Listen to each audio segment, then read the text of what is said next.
The first vocabulary word we're drawing for lesson 3 is sensed.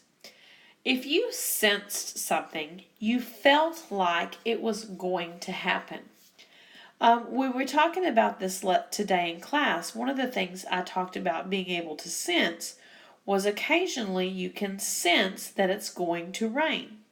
You may go outside, you may see dark clouds, you may feel cool wind blowing, and the air gets kind of a smell that we recognize as the smell that happens before it's going to rain. And when we sense that it's going to rain, a lot of times we will make certain changes to our clothing. We might do something as like take, maybe you would take an umbrella with you because you think, oh, it's going to rain. I might need an umbrella. You might wear a warmer jacket because when it rains, a lot of times it gets cooler. If you sense something is going to happen, you feel like it's going to happen. If I sense that it's going to rain, I'm going to prepare by taking an umbrella or a rain jacket. If I sense it's going to be cold, I'm going to probably take a jacket with me to keep me warm.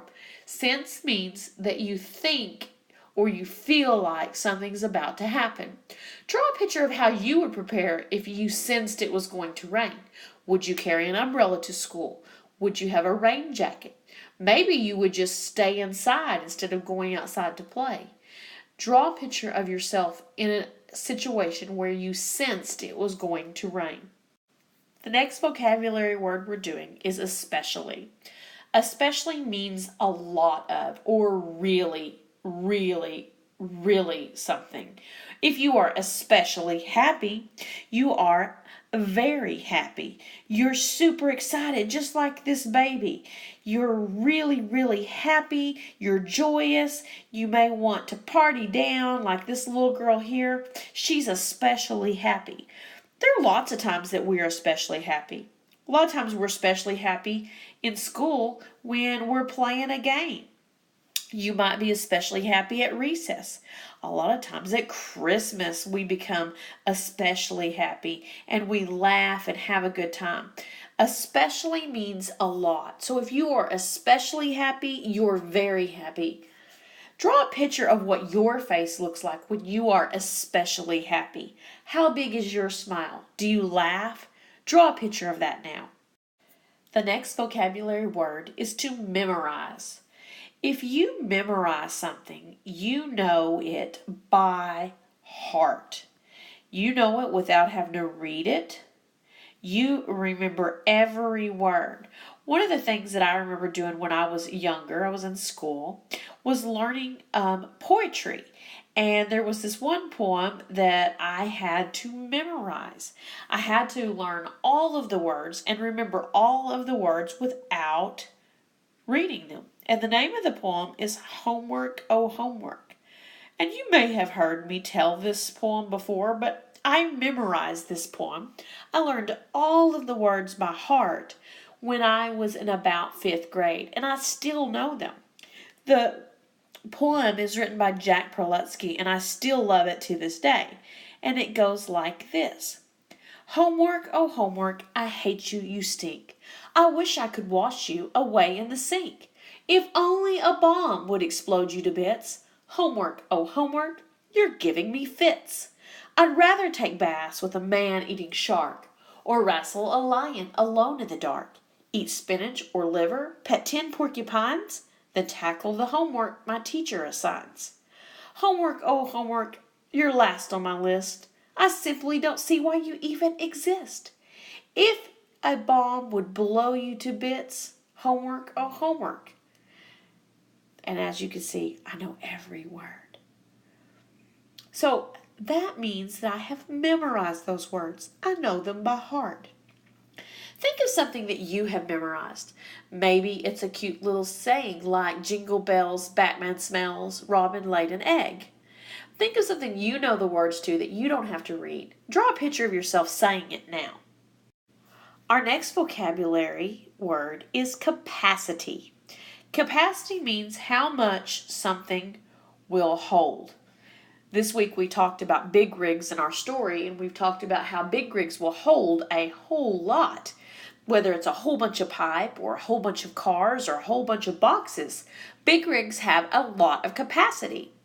When you think of capacity and how much something can hold, I want you to imagine the smallest box you've ever seen. Something that's very, very tiny. For me, one of the smallest boxes I've ever seen is a box for a ring. Ring boxes are really tiny and have just a little capacity, where a big rig truck has that big box on the back and it has much bigger capacity. Think about how much a ring box could hold compared to all of the big boxes that are in a big rig. Between the two, which has a bigger capacity? Well, the truck would have the biggest capacity and the ring box would have the smallest capacity, because that little ring that's in there, it's not going to take a whole lot. It's pretty small. Draw a picture of something really, really tiny in a small box that has a small amount of capacity, and draw a picture of a big rig hauling something with a large amount of capacity. It would hold a whole lot. Draw a picture of that now. Our next vocabulary word is haul. This one's super easy for me to draw a picture of because I recently had to do this. My husband and I were getting ready to help out a friend, and we had to help her by hauling a couch. She'd bought a couch, and we had to put it in the back of our pickup, and we had to actually drive to her house because she didn't have a pickup, and I do. You guys have seen my pickup out there. But we had to haul it to her house. We put the furniture in the back of my truck, and we hauled it or carried it in the back of the truck. This week in our story, we've talked about big rigs and how they can haul big, big pipes. Remember, that was one of the things that a big rig can haul. We've also talked about how they can haul cars. They carry cars and trucks. We've also talked about how they can haul boxes in them. We actually read a story where they hauled milk in them. So we've read all about different big rigs and what they haul. I, in my little truck, just hauled some furniture. But if I had a big truck, I could haul all kinds of things. Draw a picture of yourself driving a truck, hauling something in the back of it. Our next vocabulary word, and the last one for lesson 3, is proud. If you are proud of someone, you are really excited about something they've done, you feel good about something they've done. Sometimes you can be proud of yourself. For example, there's this one time that I had gone out in my backyard and there was a cat. And I'll tell you now, I have dogs, I don't have cats, but this cat had gotten lost and had a hurt leg. And so when I found this cat, it made me kind of sad because it had a hurt leg.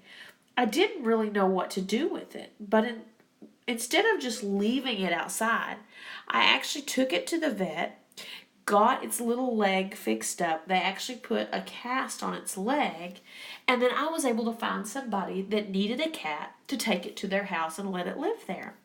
It made me feel really good to know that I had done something to help that cat. I was proud of myself for doing something good. Think of a time that you've done something that you were proud of yourself for. Maybe you helped out a neighbor. Maybe you helped a friend who had fallen down on the playground. But you knew you had done the right thing and it made you feel good. In the story that we've been reading this week, Big Rigs, the little girl is proud of her dad. She is proud of his job and what he does, and she wants to tell people about it. It makes her feel good. Think of something that you're proud of, either someone in your family. Maybe you could draw a picture of something your mom has done that makes you proud of her. Draw a picture of that now.